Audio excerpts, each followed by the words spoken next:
I think that was not intentional that, we are getting bonded together as a partner. Clashes happens. I've seen partnerships breaking down.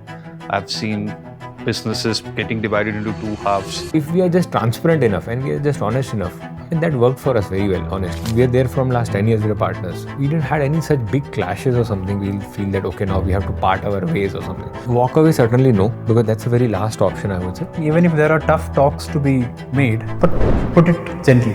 When we attended the National Achievers Conference, I got connected to Rajiv a lot because I was resonating with what he was saying.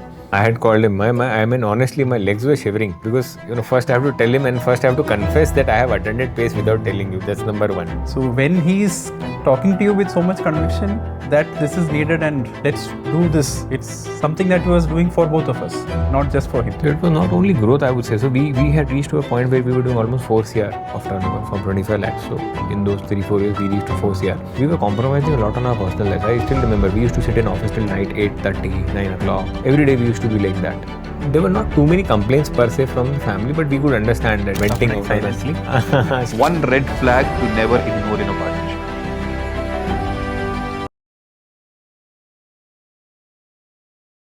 Most people think building a business is a hard part. But the truth is, building the right partnership is even harder because business don't just grow on strategy and hard work, they grow on trust, on alignment, and the ability of two people to stay together on the same page even when things get tough. Today's story is about two people who came from two completely different worlds, and a secret decision that could have broken everything became their turning point. Before I introduce them to you, keep watching this episode till the end to also know about how we are building offline communities in your cities of business owners who want to learn something new every month and they are helping each other grow their business. So ladies and gentlemen, let's welcome from Trident Automation Systems Private Limited, Vineet Wadhwani and Tony Alex. Welcome to the show. I think let's start with a small introduction. What business are you guys building for how long? The company that we belong to is Trident Automation Systems Private Limited. And we are into a projects business. So we take up turnkey jobs related to fire alarms, fire hydrants, access controls, video surveillance, public addressing systems and all. We are headquartered here in Bangalore. We started this company in 2012 as a proprietary company. Then we converted it into a proper private limited company in 2014. So almost from last 12-13 years, we are running this business. Headquartered here in Bangalore, having a small branch office in Mumbai. And we have team members across 9 cities in India now. So we are sort of a pan-India company and we're doing projects across India. And from engineering to stable jobs and then to start your own business, why so much risk in life? I think that started initially because I belong from a Sindhi community. So I had seen business from quite some time. I mean, from my childhood, I had seen a lot of businesses, my cousins and all doing business. So you come from a business family? Yeah, I'm not directly because my dad was a doctor, but then my cousins and all have seen pretty much business. And I had already done a couple of businesses. I had failed earlier. So after my engineering, immediately I did business. So for 4 years I had tried and then I failed and again I went back to job and then I again started this company. So I was always wanting to, that itch to do, business was already there, sort of. So for me, that was the reason. What was your first business? That was called as Buddha International. There was a company which I formed in 2004 that was related to exports, but I could never do that because that was a competence problem. I was not from exports background, so I couldn't do that. And then after that, I started something called the Wadhwani Electronics, where I had a white goods showroom in my hometown. That was also for almost 3 to 4 years I did that business. That was a pretty good business, but it was having a very limited growth because it's a small town and we couldn't do much. So then I decided I'll put it off and I'll go back to job. So. Got it. And Tony, if I know you come from a typical job family where not everybody does business or not a lot of people does business. From there to starting a business, how was your family's response? It wasn't good. My dad was a banker, mom a teacher, so they were both having a well-settled job and they wanted their son also to follow the same path. Whereas I wanted to do more. I had seen my dad going to office early morning, tip-top, and then come back by 6. He was a very organized person. I wasn't.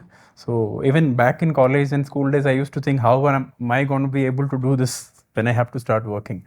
And when I started working, I wanted to do more than just do the 9 to 6 job, and I was single, so I think there was not much of responsibility back then.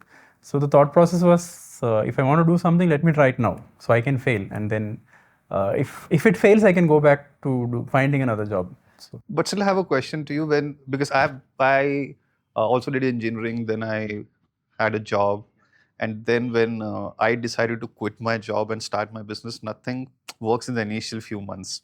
Like, you have a stable income coming in, and you have your set expenses. Now you're jumping into something where you don't know how will you be able to bear the expenses of the next month, because it's not predictable. Yes. So how did you handle the initial phase when job is not there, business is unstable? Right. Like I said, being single and even staying with my parents, so that expense was kind of taken care of. And I had someone who had some experience. Like I didn't have the confidence to start something by myself.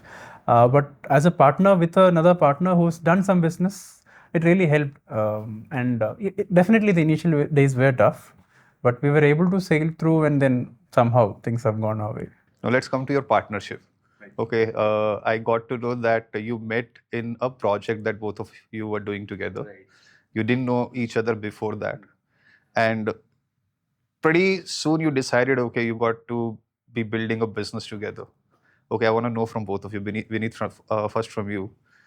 What did you like in Tony that you thought, okay, I need this person as my partner?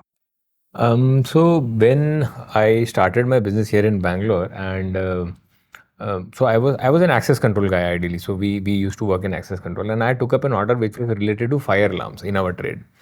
So I was not much aware of that particular device and the details. So I needed somebody's help, and I knew him as a colleague. That because I was in an OEM and he was working with an integrator. So I knew him. So I called him and I took his help. So when I think he immediately showed up and he told that, okay, I'll help you in whichever way I can. And it was not at all transactional, I would say. So he could have told that, I'm helping you and, can you pay me something for it or something like that. It never came to my mind also. It never came to his mind also. It was just that a very genuine gesture that he told, okay, I'll come and I'll help you. And I think that was not intentional that, we are getting bonded together as a partners or something, but that happened that we felt that, okay, we, really complement each other and, we can go together. So then I think one fine day I just casually asked him, can we become partners and can we try it out? So he told, okay, yeah, why not? So then we approached our mentor also, and he told us, Mr. Ravi told us that,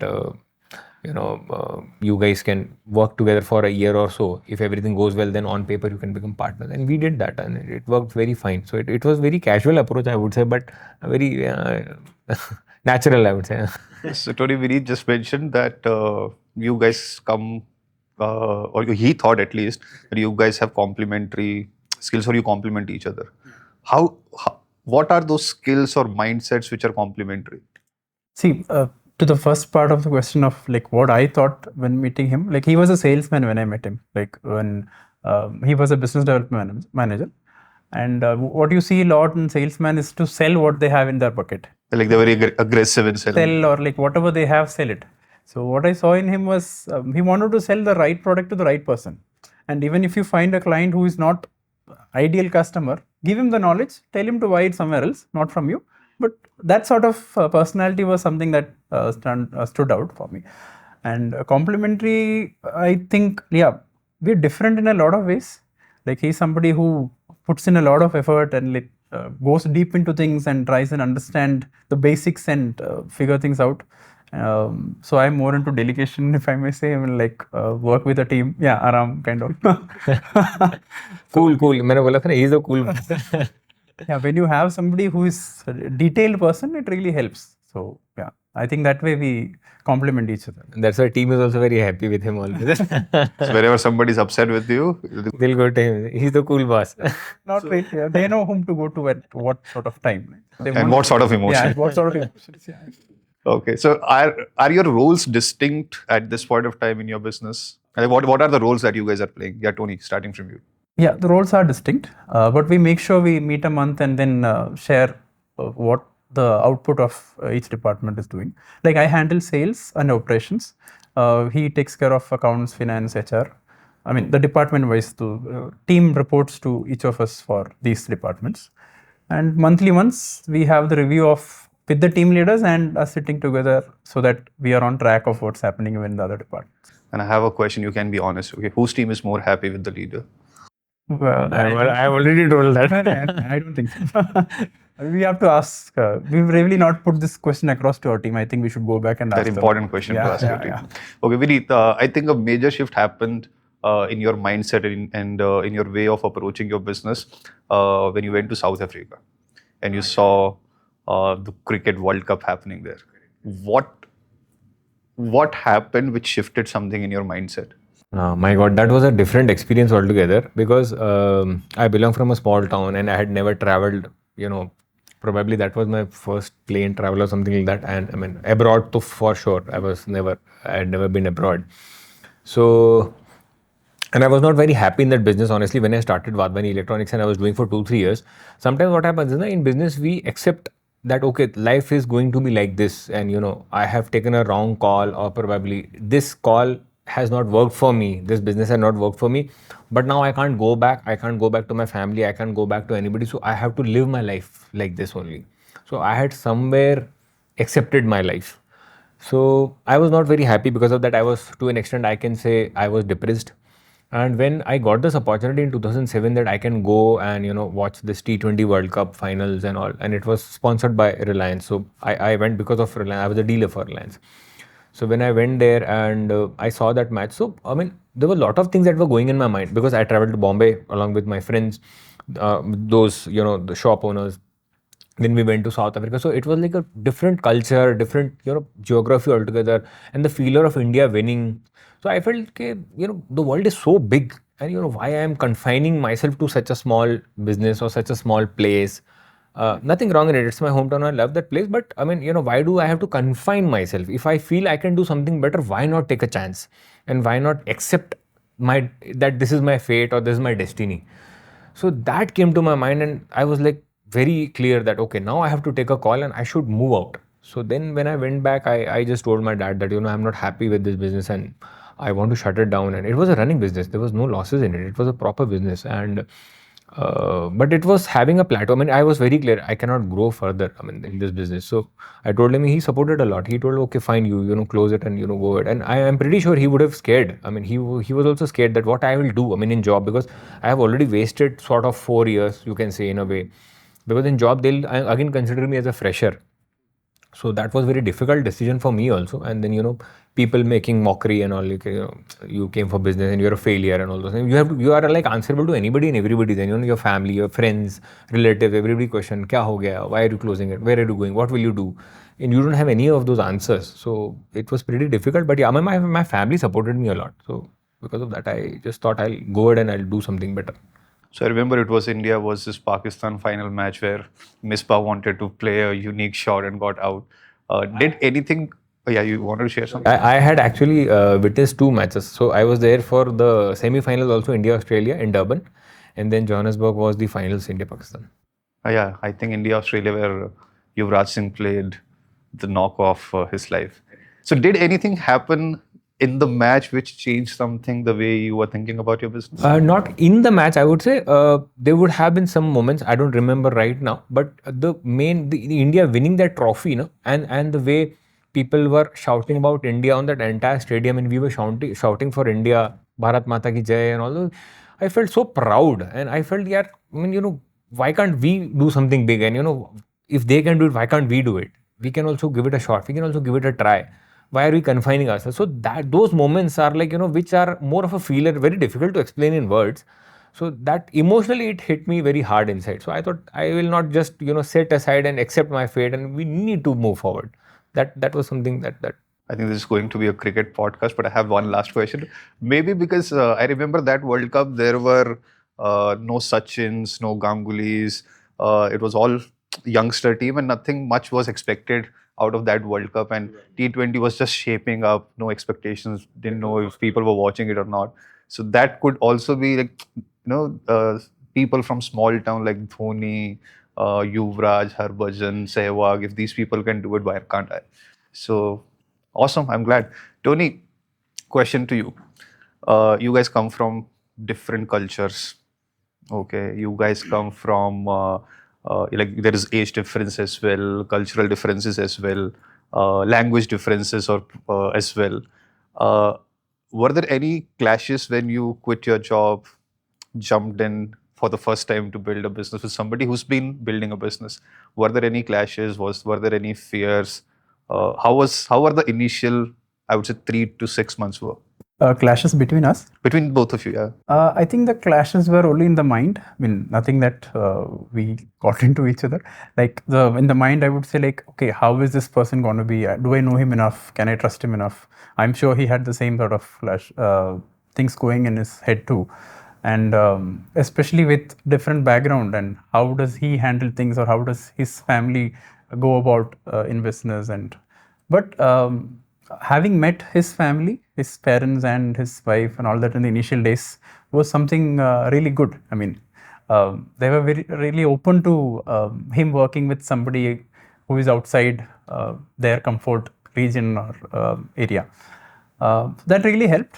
And so whatever was, if you call it a battle or whatever was only in the mind and nothing actually, it was much better than what I expected. Did you have this fear, at least in the initial phase, whether this will work or not? Yeah, definitely. So, I mean, my thought process was, if it doesn't work, go back, right? So you had a plan. Yeah, not plan B. Plan B was going back to another work at that point of time.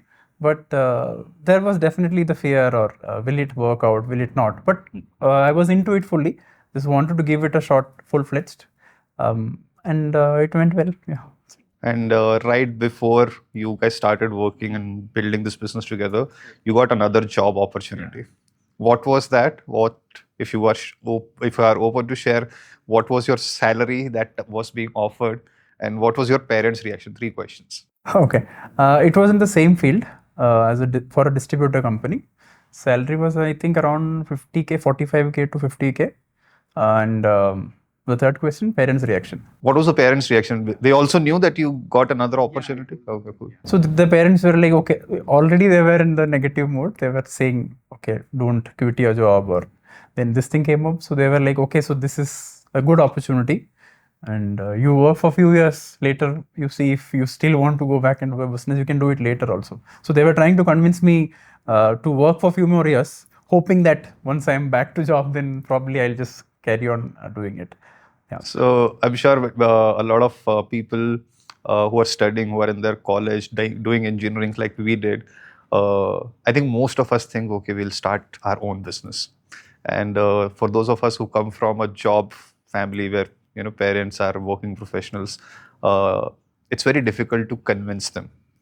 Okay, so if you have a message for the students who want to start their business in future, or who are working professionals right now, but who are thinking of starting some business, who have some ideas, but they're not able to have that kind of courage to have an open conversation with their family members, what would your message be? To be very frank, back in college, I never thought of being an entrepreneur. And when I would see people who are the studious guys talk about entrepreneurship and all that, I was like, not my kind of thing.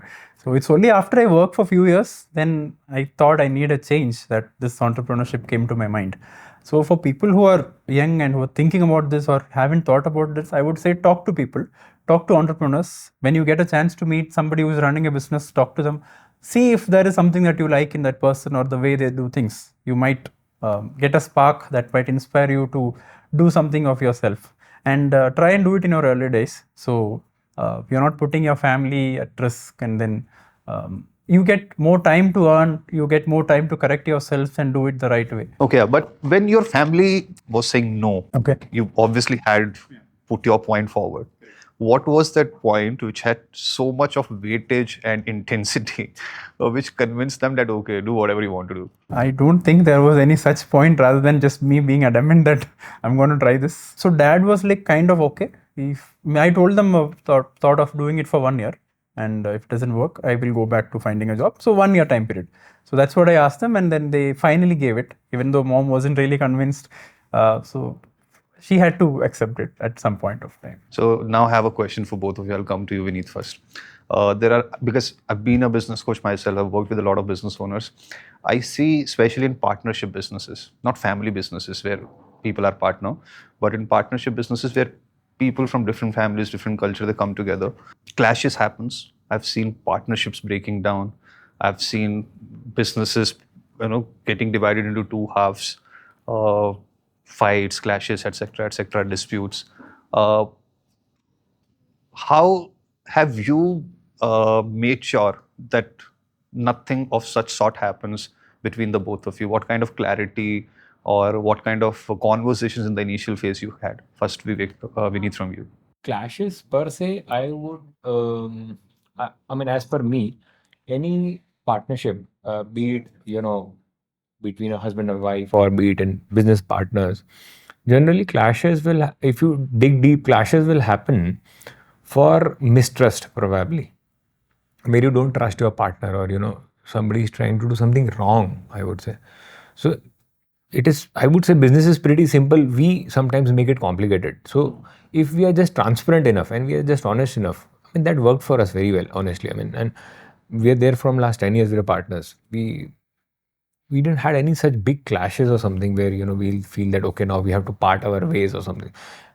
If you're honest, if you're transparent, I think that's all is needed. I mean, see, performance can be plus or minus. Sometimes I may be performing well, sometimes he may be performing well, and we can discuss and say, okay, let's buckle up and let's do something better. That's still fine. That will never lead to a clash, or that will not lead to a point where you would want to part ways. But certainly, when you don't trust somebody and when you're not honest to your partner, those are the things which are which nobody would compromise on. Typically, I feel so. So if that clarity is there, that is more than enough for a successful partnership, probably. I mean, any partnership. So that makes me ask you another question. If, let's say, two people partner in a business, one partner is not trusting the intention of the other partner, and it's been running on the first person's mind for a while. Should they continue building this business with that kind of misalignment? Should they talk it out, or should they walk away? Walk away, certainly no, because that's the very last option, I would say. I would say they should talk it out. I mean, they need to talk. I mean, they need to understand that, what is going on in the mind. It may be a wrong perception, probably. So if they are open to it, it's better to talk and, get that clarity. It's better. I mean, it's pretty simple, I would say. It's the easiest way out. So, Tony, same question to you. What are the top 3 things that has kept this partnership so solid that you've been able to build a successful business? I think communication and communicating gently. So that's the key word, I would say, gently communicating. Even if there are tough talks to be made, you have those tough talks, but put it gently, right? So put it in a way that you're not making your partner uncomfortable, or like you're making a point of view, you're telling them that you didn't like this, or can we do it in a separate way, but talk to him in a way that he can understand. You spoke about tough conversations. What is the toughest conversation you can think of that you had to do with Vineet? We've not really had that kind of tough conversation. So probably maybe we were not upset with somebody from either of our team members, and we've had to yell it out at them or something. But when we come back and talk, we try and make it as smooth as possible. You guys are making it sound like doing business is like a cakewalk, okay?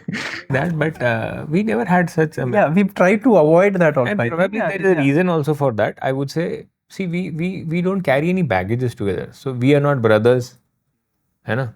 We are not husband and wife. Correct. So what happens is sometimes you carry a baggage that तुम घर में तो ऐसे करते हो, you are my brother, and office में तुम ऐसे behave कर रहे हो. So it's not like that. So we were not having any baggage. Neither we are college friends or something. Correct. So we were just colleagues. So I think that maybe probably a plus point. That became a plus point for us. So we didn't carry any expectations or baggages. So there are no preconceived notions. There is no history to it. Correct. See, the end goal is same for both of us, and it is purely business related. So we go back to different homes. So when we are in office, we are discussing about office. So there's no point of meeting. Okay, so let's talk about, because right now it looks like it's all cakewalk. What was the most difficult phase in business since you guys started building it together? Difficult phase. There have been various phases, I would say, because we are still a bootstrapped company. I mean, we don't have any fundings from investors or something. So initially, yeah, the growth was pretty slow, and when the growth happened, we were always facing that challenge of capital because ours is a very capital intensive business. And then because we both are not from MBAs, I mean, we are not from an MBA background people, we are both engineers. So we had this trouble of, how to scale it, how to scale it to a different level. And I think that's when we were searching for somebody and we found Rajiv and Karan and, then we started to align with them. We took the pace and then we took the MBA. That gave us a lot of clarity that, okay, how to scale it to a different level altogether. Otherwise, we were doing pretty fine. We were okay. Regular challenges were there, team challenges, somebody is directly quitting or some customers maybe, sometimes not having an intent to pay or something, which are regular business troubles. So this is an interesting story. I know about it, so I want the audience to also know about it. Both of you attended, I think, the Achievers Conference, National Achievers Conference, and your wife bought those tickets, and you had no option but to go and attend it. You signed up for the business space program without letting him know. Yeah. Okay, why?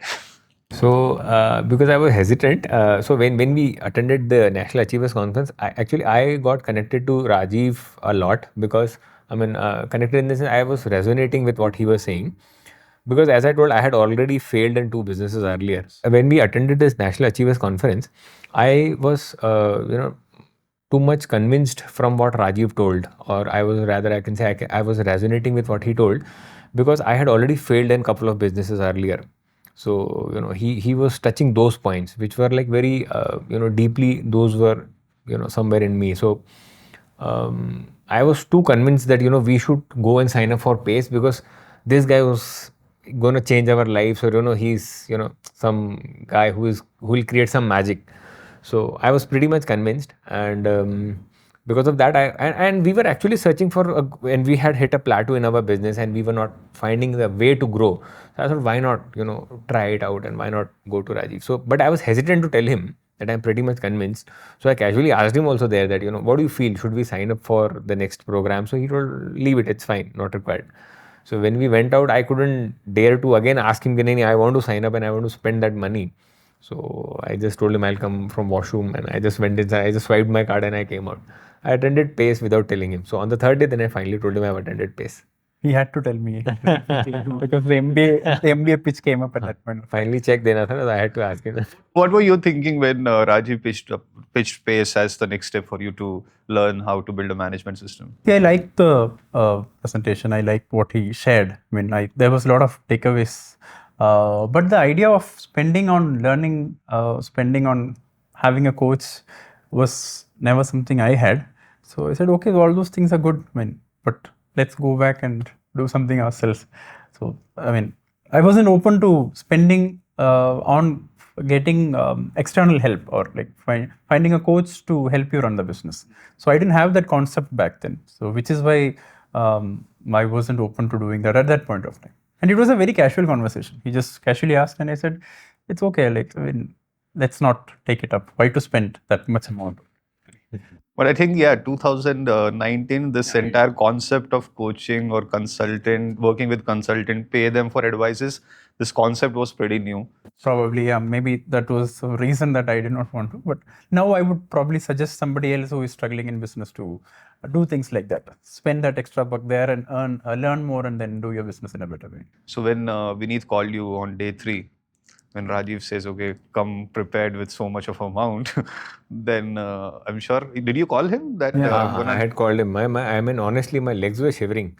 And I thought, I बोलूं कैसे? Because, first I have to tell him, and first I have to confess that I have attended PACE without telling you. That's number 1. So one lie and one permission.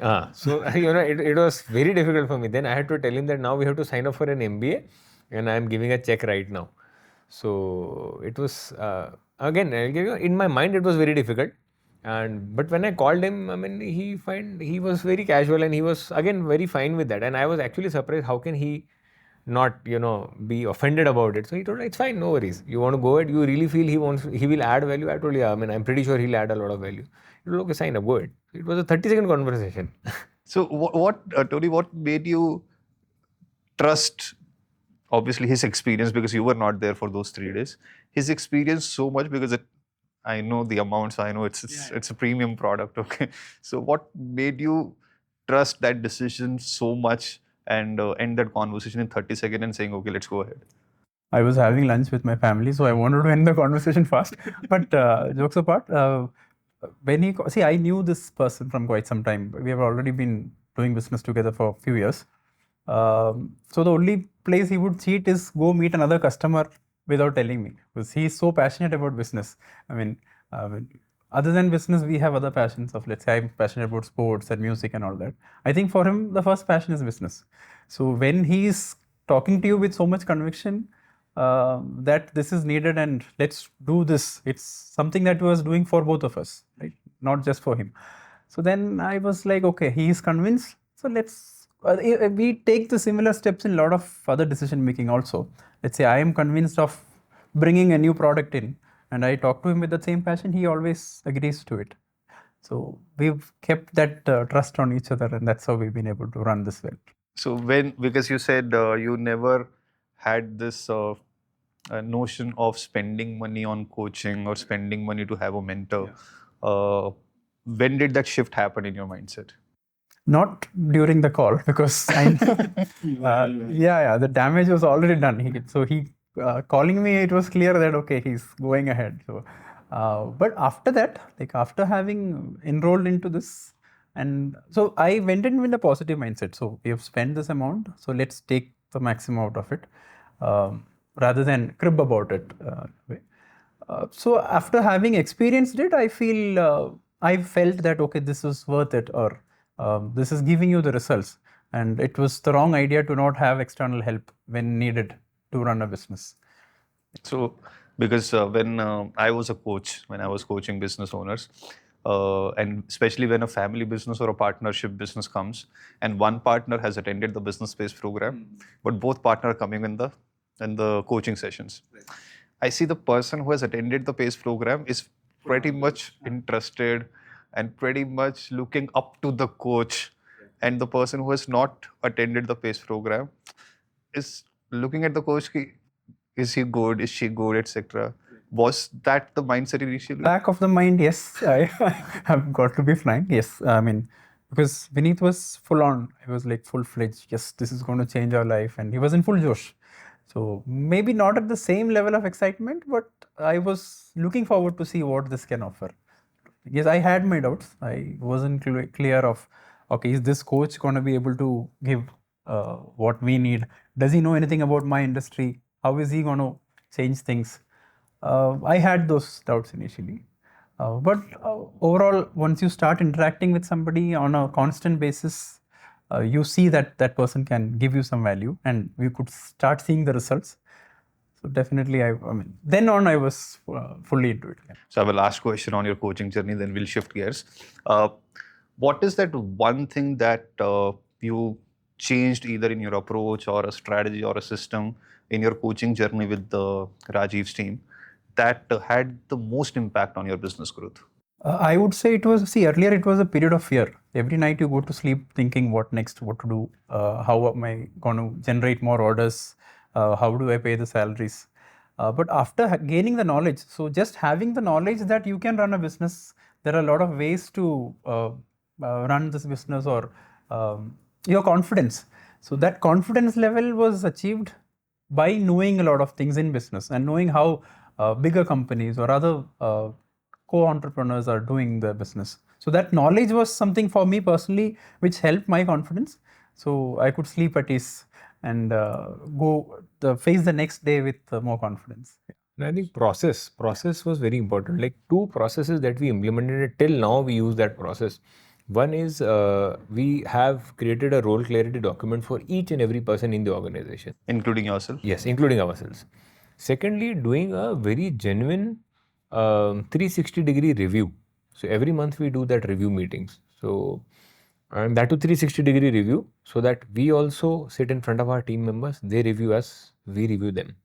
So, because as a leader, we can't just tell them to work and, we sit aside, or, we only review them. That's not the way we think and we run the business. So we are also answerable to them to the same extent.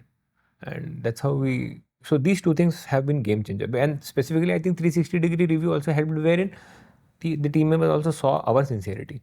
So it helps, I think so. In a longer run, it helps. So in every show, we make sure that we give our viewers to implement one thing that can have a major impact on their business, and you break it down into steps. So you spoke about role clarity. So first, tell us, what do you mean by role clarity? Because people usually think job description and role clarity are the same thing. And job description, people usually download it from Google or ask ChatGPT, which the person who's giving the job description to the person who's going to handle the job, both of them will never read it. Okay, so what is a role clarity document? Basically, I would say in a simple way, the person who is doing the task, they should know what exactly is their task. That's number one, which probably can be taken from to an extent from JD also. But more of that, making them understand what this task is going to impact the business, how this task is impacting the business in a bigger way. If that clarity they have, then they understand the importance of those small tasks. So linking those dots, you have a task. If you do it, the business is going to grow like this. This is your impact on the business. When people are told what kind of an impact they are making on the business, it helps them to connect with the business in a very big way. I think role clarity has these two parts. One will be typically those tasks, as you told, which are part of JD and all that. You have all the tasks of the dailies, what you are going to do and what you are going to achieve, and what is your KPI probably. How we are going to probably if I may say, how we are going to judge you after a year, whether your performance has been good or bad. Reviewing based on the role clarity document that you have prepared yourself. So I'll come to review. So Tony, tell us, if somebody listening to this conversation, they say, okay, I got to know everybody should be clear on their roles. Now, if you have to give them step 1, do this, step 2, do this, step 3, do this, step 4, do this, and as an outcome of you following these steps, everybody in your team will have a role clarity document where they will know what are their roles and responsibilities, what are the tasks and activities they have to do, and how these tasks and activities have an impact on the business. What should those steps be? okay, so if you're somebody already in the system who is already working with a company, first step is write down what you're already doing on a daily basis or a weekly basis. So that would be the amount of tasks that you're doing for the company. Then scrutinize it. Are there things that is not fitting with your job description or with your role? And if it is not, discuss with your manager or your director or whoever is in charge, and see if there are some tweaks required in it. Like, I'm doing this, but do I have to do this? Or that person can tell you, you're not doing this, add this also in your job task. So making that list is the first priority. After you make that list, see how it impacts the company. Like, okay, is this for this particular task, is there anything else I need to do, or I need to coordinate with somebody else in the other departments, sort of thing. And thirdly, you see how you can review each of these points that you've written down first. So the reviewing will be done by your manager, but are they all measurable? So each of the items each of the lists that you've written down, how can somebody measure how much of a task that you have done and how is it impacting the organization? So following these 3 steps, I think you can have a pretty good role clarity document. And in fact, when we had created this job role documents, role clarity documents, we had sat with the entire team. So let's say if we are creating a role clarity document for accounts executive, even the other people were saying, can you add this in your role? Because they were interacting, and if somebody misses out on his or her task sheet, they will say, can you add this? So it was a good exercise. It was not something that was just dumped down to them from our side. It should never be like that. It should always be, any role clarity document, I would suggest, should be made along with the team, involving them completely, so that they are really, with it, and they are, okay with it to follow it properly. And it needs to evolve also consistently. Like, as your company grows or as your team members grow, probably some of the roles that you're doing now can be given to somebody else in your team. So you need to go through this role clarity document once in a while. And when you hire a new person to the team, giving them this role clarity makes it more easier for them. And job description is always the same for any company. So, but role clarity document differs. So the same role clarity document cannot be implemented in other company of the same industry, right? So that's the major difference between job description and a role clarity document. Which means, correct me if I have not understood it right. Let's say if you're talking about a telemarketer, the job description in company A versus company B, if the role is same, more or less the job description will be same.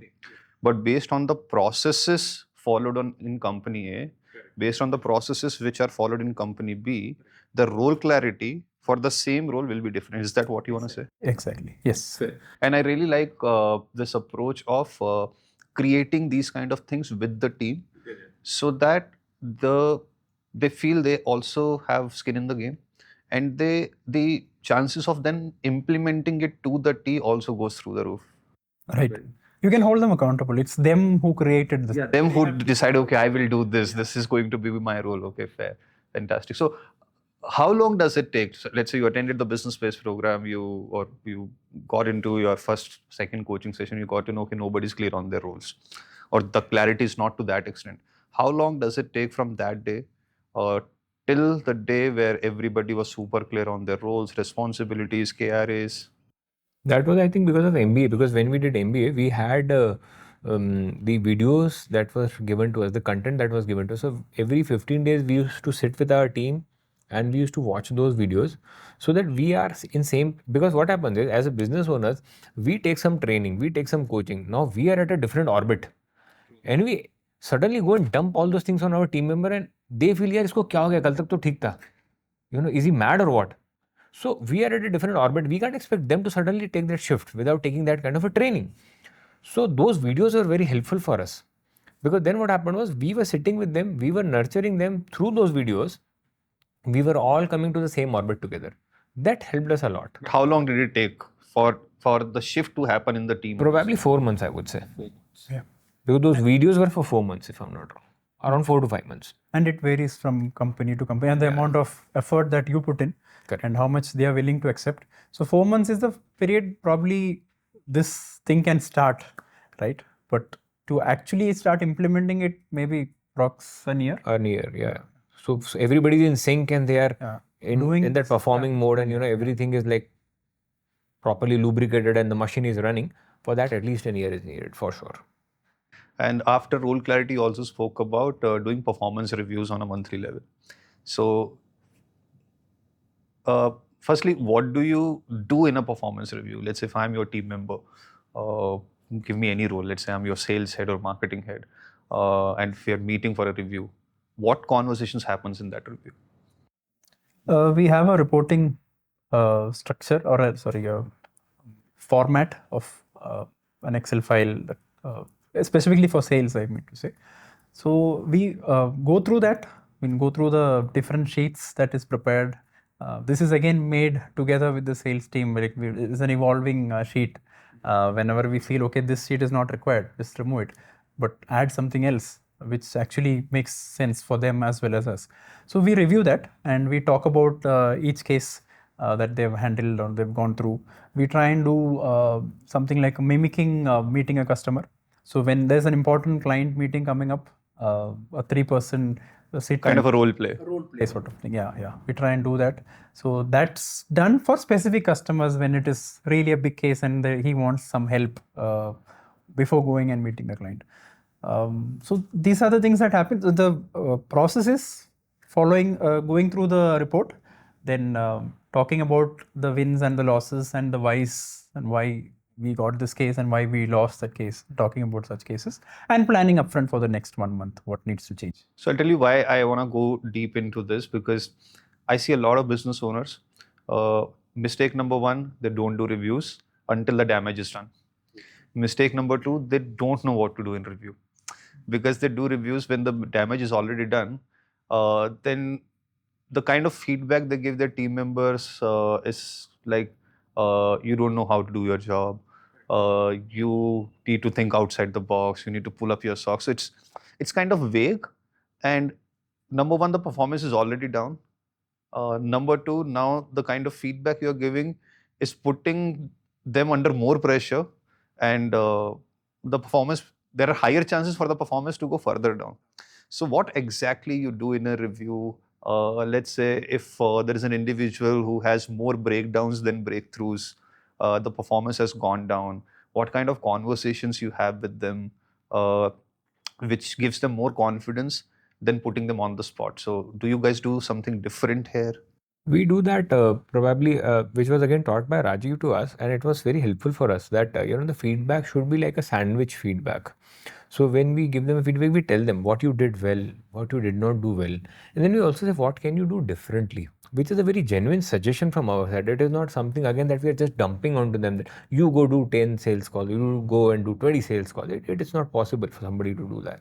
So practically suggesting them what better can they do. So that hand holding is required. Sometimes even we go and we do joint calls with them. Assume if you're talking about a sales review, we go and do a hand holding. We go and do a sales call with them. We call up the customer. We stand with them, and we've also announced. I mean, I'm not sure if that is right or wrong for other companies. For us, it has worked out.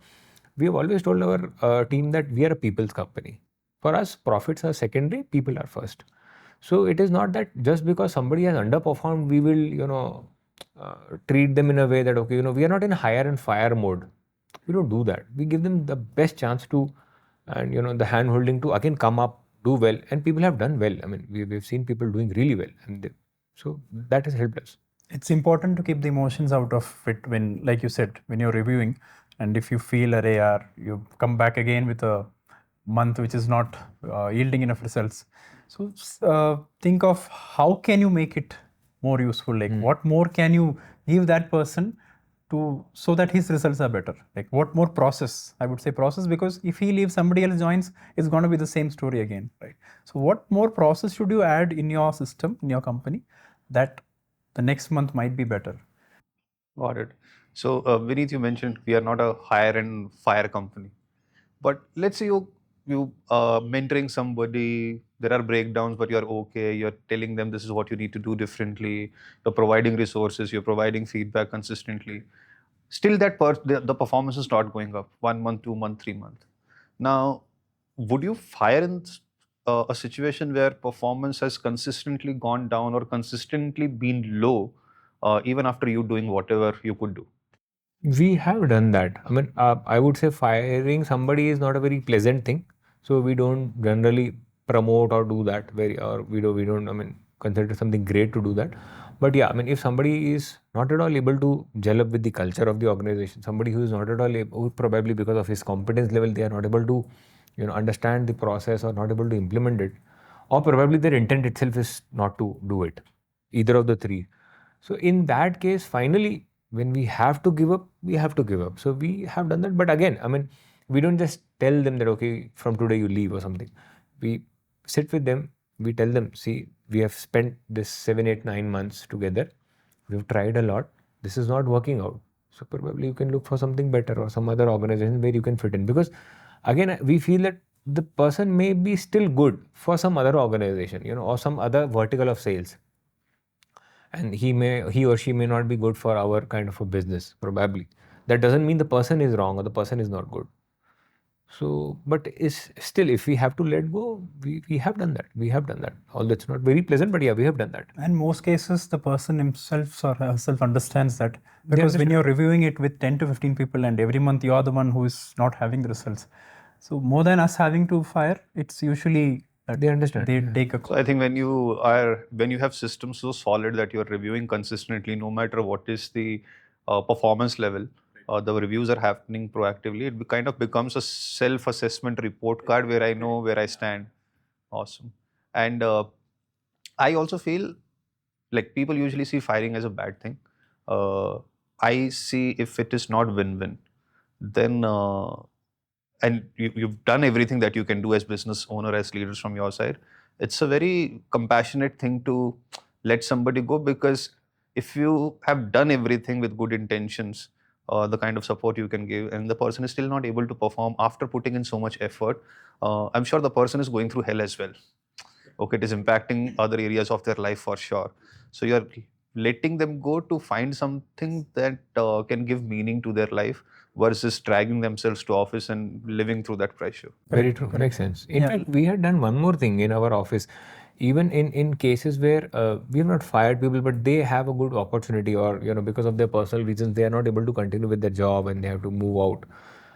In either case, we tell them that going from a company is, I mean, you don't become a criminal just because you are leaving the company. So we give them a good farewell. I mean, good party we do. We all go for a lunch and we give them good farewell. So that's what we have started as a trend in our company, that you know if somebody goes, it's fine. I mean, we treat them well. I think that's an important point. I see when, let's say, as a business owner, somebody has worked for me for 7, 8, 10 years.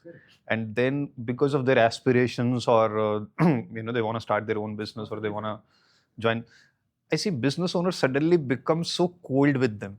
Like, day before the resignation, the relationship was different, the approach was different, the kind of conversation was different, the attitude was different. And after the resignation, everything changes. What would be your message? Because I also can understand it from the business owner point of view. Here, I've given you so much opportunity, I've given you so much, like whatever, in terms of money, compensation, etc., etc. I've given you best. Now, why do business owners feel like they've been cheated on when somebody puts down their paper? So, what needs to change in the mindset of the business owner? Because I can understand both the parties. Correct. It's always a process. So, especially the MSMEs having a smaller team would have invested a lot in that particular person, if it is 7 to 8 years. And he would have a fear that this person knows too much about the organization. If he starts something by himself, he can take a lot of customers away. Or even if he goes to a competitor, he would be carrying his customers away. So, but if your organization is built on a process driven organization, then you don't have to worry about it. So your customer stays with you not because of seeing your face, right? I mean, it's because of what you deliver, and you deliver because of the systems that you have, the process that you follow, and the team that you already have. So it's not a one-man show. So it's not just me who my client pays for. It's what this organization gives. So when you have confidence in that, you don't really have to worry about any senior member leaving. So let's break this down also. Let's say right now everything in my organization is happening very haphazard. Everybody's doing everything. Now I understood, okay, processes or SOPs have to be created. I created that. But still processes are done by an individual only, no? Now when this individual leaves, I still have to go through that process of hiring somebody, training them, etc., etc. So won't it create a dent on the business, even though I have set up processes and documented all those processes, trained people on those processes? If Temporary. if it's a small organization, like let's say 5 to 6 members, and one of the prominent member leaves, you sit back again with the other 5 members and see, okay, these were the roles this person was handling. We are definitely going to hire a 6th person. But in the until meanwhile, then, so who is going to take which role? So split that among your team members, and then okay. So now I understand what is the importance of documenting everything, because otherwise, whoever is doing something, it's all in their head. And when the head leaves, then it creates a major dent in the business. Awesome. So let's speak about the growth of business, because when we were discussing before we started shooting also that you were growing, but there came a point before you attended the PACE program where you were doing kind of a decent revenue, but the business was not growing the way you would want it to grow. What was the mindset at that time? Because you've seen from, let's say, 20, 25 lakh revenue, then you are growing 50 lakh, 60 lakh, 70 lakh, you reached a point. You've seen the graph going up, up, up, but now it's been stable. You're putting in more effort, it's still stable. Do you feel frustrated? Do you like what are usually the emotions when you're not able to grow beyond a point? So it was not only growth, I would say. So we had reached to a point where we were doing almost 4 CR of turnover from 25 lakhs. So in those 3-4 years, we reached to 4 CR. And we were compromising a lot on our personal lives. I still remember we used to sit in office till night, 8:30, 9 o'clock. Every day we used to be like that. And because we were not having this clarity amongst ourselves also, that, how do we delegate the task, and, which person has what role. And if you've given a role and we've explained everything, then trust on him and, let them take it forward. So because of that gap, I would say, we were not able to understand. We were feeling that there is some gap, but how do we fill that gap? We were not aware of it. it wasn't productive sitting, even though we were sitting late. Correct. It wasn't productive discussion. We were doing everything. what next, what to do. Sales bhi kar rahe hain, operations also, accounting also, everything. We are only involved into everything. So there was no decision maker. There was no second line of leaders at all. So that gap we were not able to understand. And after coaching, we could understand that it is a scientific process. See, when somebody gives a template, we understand, oh, this was missing. This was the big gap. So that magic happens when you get those templates and you try and understand that doing business is more of a science rather than doing it on a gut feeling. So we were doing it on a gut feeling. So on a gut feeling, you can go to a beyond, to a certain point only. Beyond that, you can't do it. Because see, again, a common pattern I observe amongst a lot of business owners is a lot of them live with a very wishful thinking that because I have started a business, now something will happen someday and I will become a 10 crore company, 20 crore company, 30 crore company. But now I understand after working with a lot of business owners, like you said, it's a scientific process. If you don't do things differently, how can you expect a different result? Okay, so let's say if a business owner is watching this episode right now and can relate to this, that yeah, I think something is missing right now. I don't know what is missing, or even if I know what is missing, I may not have the capability to fix it. Where should they start from? First is a mindset change. They need to understand that just sitting ducks is not going to earn the result. So understand the gaps. So they need to go through what they are currently doing and understand where the gaps is. So finding that is the most crucial part. And for that, they will have to document things. They'll have to sit down and write, okay, this is what I've been doing in the last how many ever years I've been working on. And then see, okay, probably I need to find help in this department. So segregate it to different departments and the different team roles, the different team members that you have. In that itself, try and see where do you need to hire someone extra or like bring some external help. Once you find that, then you can work on it and probably that will give you the result. Got it. What do you have to say, Vineet? I would say MSME is one in India specifically. I don't know about others, but yeah, in India, I have met with a lot of business owners. I feel that we all live in a misconception that coach and consultancy is required only by MNCs, not for us. It's not meant for us. That is the biggest misconception that we live in today. And that mindset has to be changed somehow. I mean, because that click, if it happens, that clarity, if somebody has that, no, I need a coach, I need an external help, I need a consultancy from somebody, that itself will change the business to a very enormous level, because then you will start finding out for somebody, then you look out for somebody who can help you. That mindset has to change, I think. So I think if I have to put it into 3-4 steps, step number 1 is firstly identify the gaps. Acknowledge the gaps basically. Yes, something is wrong. Then you see whether you have the capability to solve that challenge or not. Now, if you do not have capability, then look around. Like if you look around, there are mentors, there are teachers available, and they do come at a cost. And I think that was the reason for us to start business in a circle communities also in multiple cities, where you come attend a monthly workshop once in a month, learn something new, learn something which you can immediately implement in your business and experience a breakthrough. At least that could be a start point. Then you can see, okay, I learned this, I implemented in my business, at least certain gaps I've been able to cover. Now, okay, I can explore working with a coach as well at a one-to-one level. So I think we've covered a lot of angles, but we have a couple of more angles to cover before we let you guys leave our studio.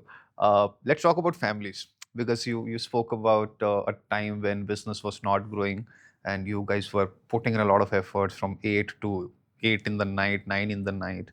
How was, I'm going to ask both of you separately, what was your family's reaction? Because a lot of families complain to business owners, you don't give us time, you don't give kids time, etc., etc. Business has become your life. What was the situation at home? Vineet, starting from you. At that time, yes, it was a little difficult for us.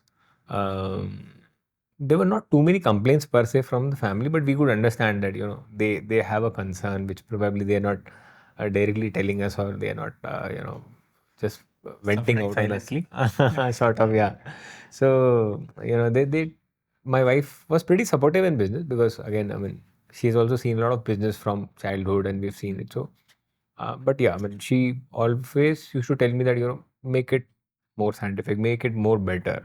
So that's where when I was also seeking her help, that's where she had, given us the tickets for the National Achievers Conference. So she was aware that, we are facing something and we're looking forward to, some kind of a solution. And she actually helped us to, figure out that solution. So the family was pretty supportive that way.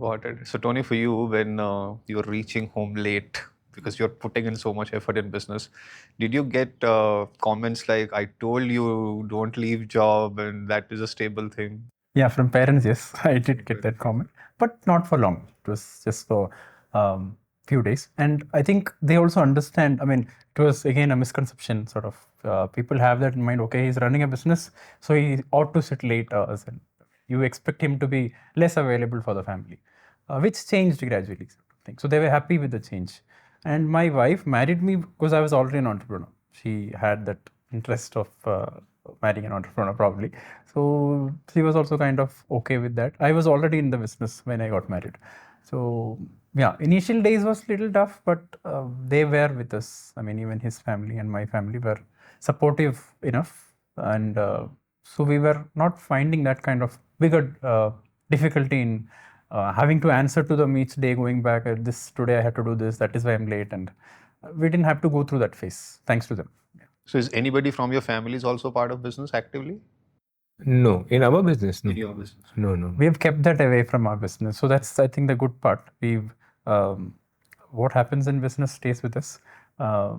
We even communicating on a daily basis about where we went or what we did today is also doesn't happen when family. It's only the major points are spoken about.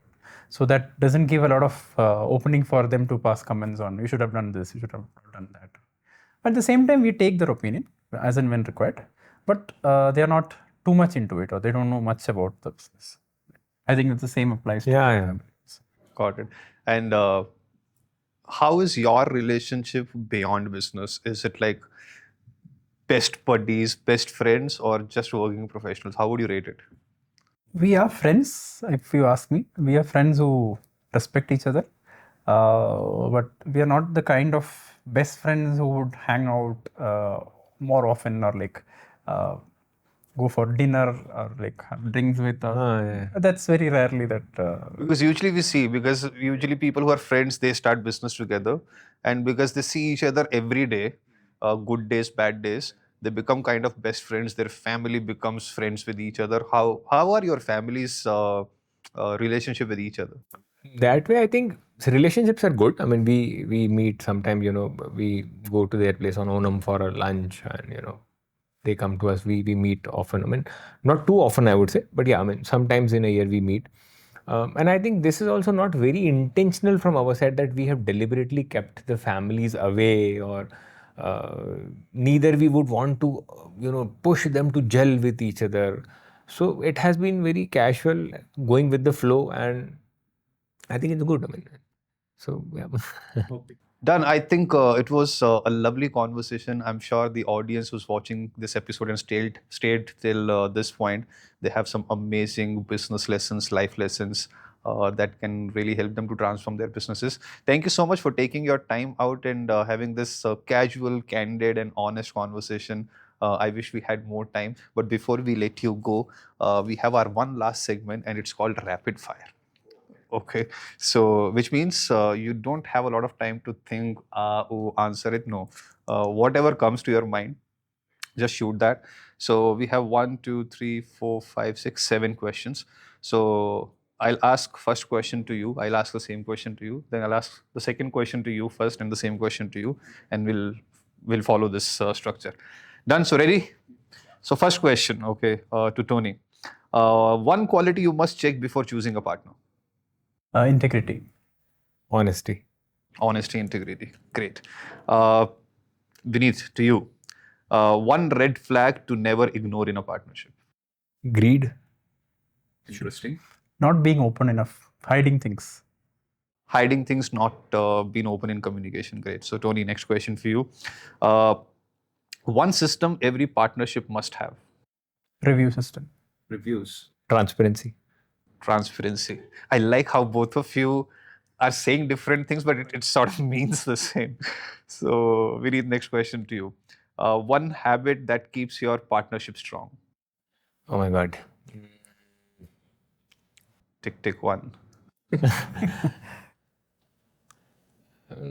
Probably just we're just honest to each other. That's all. I mean, yeah. Respect. Yeah. Tony, one thing MSME owners should stop doing in partnerships. Getting too much involved in what that other person is doing. It like Have clear roles. have clear rules. Yeah. Same. Yeah, exactly. Okay, you agreed finally on one thing. Okay. Vineet, one thing that helped you scale from survival to growth. Coaching. Yeah. Mindset change. Mindset change. Tony, one word to describe your partnership. If you have to express it in one word, what would that be? Perfect and all would not be. I think peaceful. Peaceful. Yeah. Amazing. Amazing. So, okay, one last question to both of you again. Be honest, like you have been so far. If tomorrow you had to start from zero again, Okay. I wish you don't have to, but hypothetical question. If tomorrow you have to start from zero again, would you still choose each other as partners? If yes, why? Tony, you answer first. Okay. As they say, the known devil is better than an unknown ghost. So, I mean, just kidding. But having known him and having seen how much passionate he is about business, I don't think I'll get a better business partner who is completely into it and fully dedicated. So I can chill a bit, sort of thing. So, yeah, for me, yes, I would be happy to restart it with him. Awesome. Me also, I will be very happy to Be restart honest. with him. It's not about life partner. I'm honest, but I would also love again to start with him, and because we've been together from last 10 years, so I mean we are pretty much happy with each other. So yeah, I would love to start again with him. I mean any enterprise that we have to start, because he has been very supportive. I mean I would say, and one more thing I would say, I mean he trusted me at the time when I was a nobody. I would say that proprietor company, that turnover of 10-20 lakhs didn't matter a lot. So, somebody trusting you is a big thing. So, he trusted me when I was a nobody. Awesome. And I wish this partnership becomes even more stronger with time. May your business grows to the next levels and you keep inspiring more and more business owners who aspire to either build a business or grow their business. Thank you so much for your time and thank you so much for all the insights and the wisdom that you have shared with us. I'm sure there will be demand from our audience to have another round of podcast where we discuss some other challenges, some other stories, some other breakthroughs that you guys would have experienced by that time. Thank you so much one more time, and audience, I'm sure this episode added a lot of value to you. Put it in the comment box. What has been your key takeaway, which you will implement in your business to experience the growth that you would want to experience in your business? For everyone watching, if there is one takeaway from today, it's this: don't just focus on building your business. Focus on building the right relationships around your business, and that's exactly why communities matter. Because when you surround yourself with the right people, people who are learning, growing, and thinking ahead of your journey becomes faster, clearer, and a lot less lonely. If you are a business owner and this conversation resonated with you, then being part of our offline communities of like-minded business owners can truly change the way you think and grow your business. Want to explore something like this? We are building offline communities in your city that you can be a part of. Check out the caption and I'll see you in the next episode of Behind the Business.